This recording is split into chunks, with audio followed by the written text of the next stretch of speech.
हमारा जो डिपार्टमेंट है, इरिगेशन डिपार्टमेंट है, जो उसका प्लान तो बना रहे हैं। अभी मेरे पास डिटेल तो नहीं है, लेकिन हर स्टेट में नदी जोड़ने का प्रोग्राम हमें करना है और नदी जोड़ने के साथ साथ लोगों को भी हमको जोड़ना है।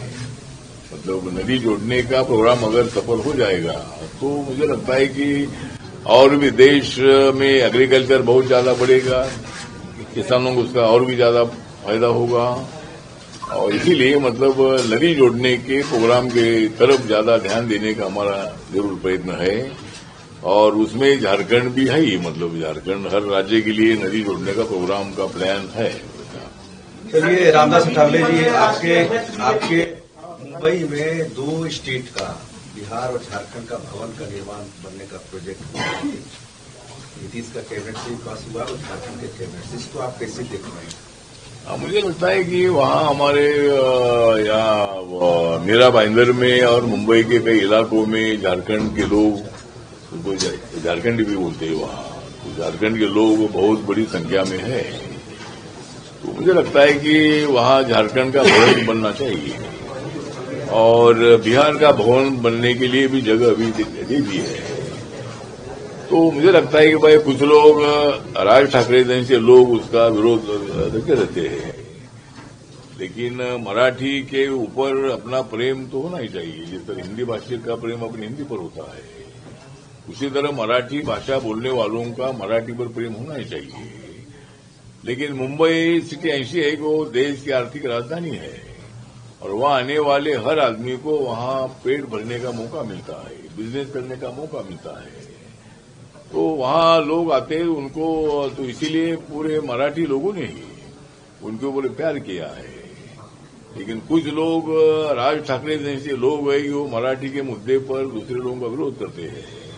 तो ऐसा विरोध करना लोकतंत्र के खिलाफ है और वहां मुंबई में बिहार भवन बनेगा, झारखंड में भवन बनेगा, और कोई उसका विरोध करेंगे तो उसका विरोध करने के लिए मेरी पार्टी मैदान में खड़ी होगी।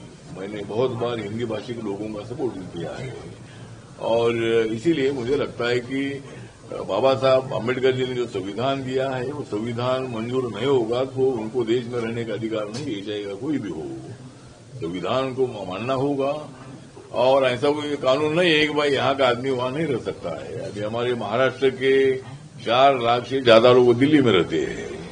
हमारे महाराष्ट्र के मराठी लोग, जो सोना वितलने वाले जो लोग हैं, वो टेक्नोलॉजी टेक्निक उनके पास है। तो पूरे देश भर में हमारे मराठी लोग मतलब हर जगह पर है और भी धंधा पाने के लिए है। तो ऐसा विरोध करना ये लोकतंत्र के खिलाफ है, संविधान के खिलाफ है। मराठी के लिए आप संघर्ष करो, उसके लिए हमारा विरोध नहीं है, लेकिन दूसरे लोगों का विरोध करना ये ठीक नहीं है। और हिंदी भाषा हमारी राष्ट्रभाषा है, मराठी भाषा हमारी मातृभाषा है, तो मराठी पर हमारा प्रेम होना ही चाहिए। लेकिन राज ठाकरे जी के सभा के लिए तो लोग बहुत ज्यादा होते हैं, मीडिया भी उनको बहुत बड़ी पब्लिसिटी देते हैं, लेकिन उनके लोग ज्यादा चुनकर आते नहीं है। अभी उनके 6 लोग चुनकर आए हैं, वो भी उद्धव ठाकरे के कारण वो चुनकर आए हैं। तो मुझे लगता है कि ऐसी भूमिका लेना ठीक नहीं है।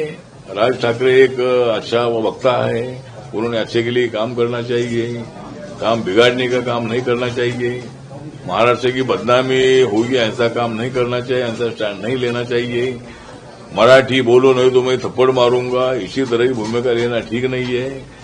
और मैं बताना चाहता हूं कि मुंबई में रहने वाले जो नॉन मराठी लोग हैं, उसमें से 80% लोग मराठी बहुत अच्छी बोलते हैं, 80% लोग मराठी बोलते हैं। लेकिन मुंबई ऐसी है कि वहां हिंदी चलती है, मराठी तो है ही है वहां, लेकिन हिंदी चलती है। जिस तरह आप साउथ इंडिया में जाओगे तो साउथ इंडिया में लोकल भाषा मतलब उनको आनी चाहिए, नहीं तो धंधा पानी नहीं कर सकते।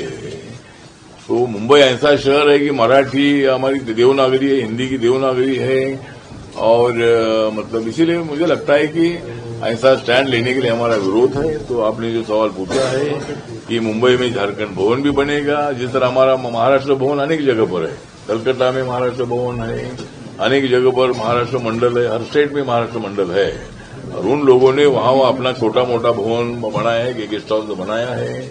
तो मुझे लगता है कि मुंबई में आने वाले जो बिजनेसमैन है, झारखंड के बिजनेसमैन है, बिहार के बिजनेसमैन है, उनके लिए, उनकी सुविधा के लिए अगर वहां हमारा भवन बनता है तो इसका विरोध बिल्कुल नहीं होना चाहिए।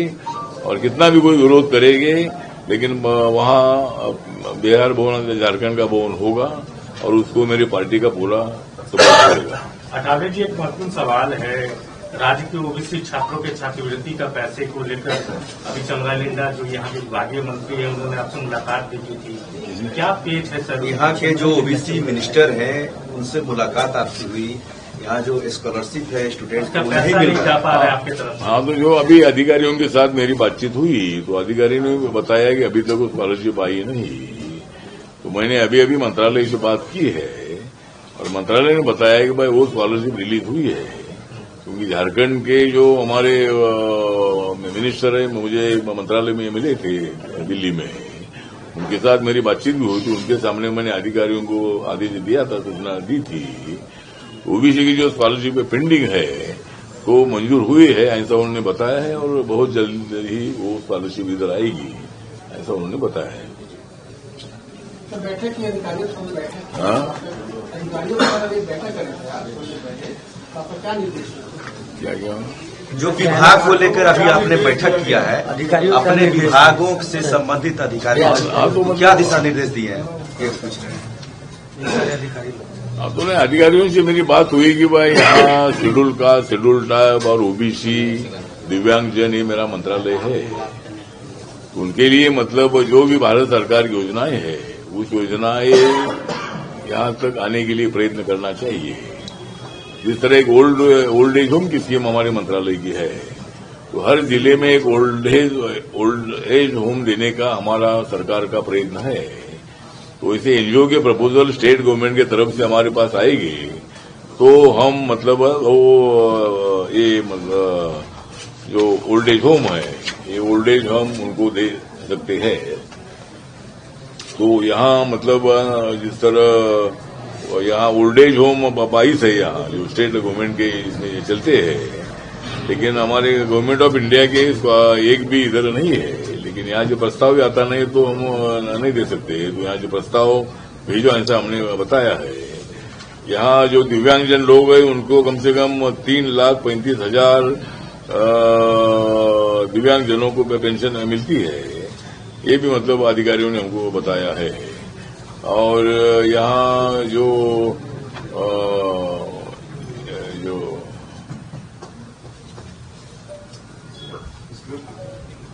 एक गवर्नमेंट के जो रेसिडेंशियल स्कूल है, ये एसटी के लिए 23 है, ओबीसी के लिए 4 है, एसटी के लिए भी मतलब ये है, ऐसा उन्होंने बताया। तो अधिकारियों को मैंने बताया है कि भाई अधिकारियों ने बहुत एक्टिव रहना चाहिए और जो हमारे भारत सरकार की स्कीम है उसका भी स्टडी आपके पास होना चाहिए।